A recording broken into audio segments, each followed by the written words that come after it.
எங்கள் தந்தை பெரியாரை ஒருவன் அவமரியாதையாக பேசியிருக்கிறான். மூடு வந்துட்டா அம்மானாலும் அக்கானாலும் தங்கச்சின்னாலும் போய் படுத்துறது தான். கேவலப்படுத்துகிறான் சீமான் என்ற ஒரு திருப்புரிக்கு. விஜயலட்சுமி கழுவி ரெடியாக வச்சுக்கிறான். ஊற்றினாலும் வச்சுக்க மூஞ்சே வெந்துடும். போரில் பாதிக்கப்பட்ட இலங்கை பெண்ணை தானே கட்டுவான்னா, அதுக்குள்ளே இந்த விஜயலட்சுமி சாமான் போட்டு 2 வாட்டி கரு கழிச்சிட்டான்.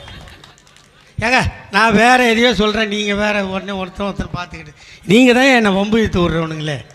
அட மானங்கட்டங்க அக்காளா ஓழி, அவன் ஒரு மாவீரன்டா, சோறு அவன் ஒரு மாவீரன். மழை கையில் கடித்த அவனை தொண்டை கடிச்சிடும். உன்னை யாருக்கிட்டா போய் சொல்கிற? இந்த ஒக்கலை ஓழி இப்படி போய் சொன்னால் எப்படிமா வருது? மவனை 4 குத்து வாங்கி நீ உயிரோடு வந்துட்டினா நீ சீமானு ஒத்துக்கிறேன், செத்து போயிட்டா அதோட கட்சி கழிச்சிட்டு ஓடிடணும். சவாலா? அவன் தான் தப்பாக பேசுகிறான்னு சொன்னால் அந்த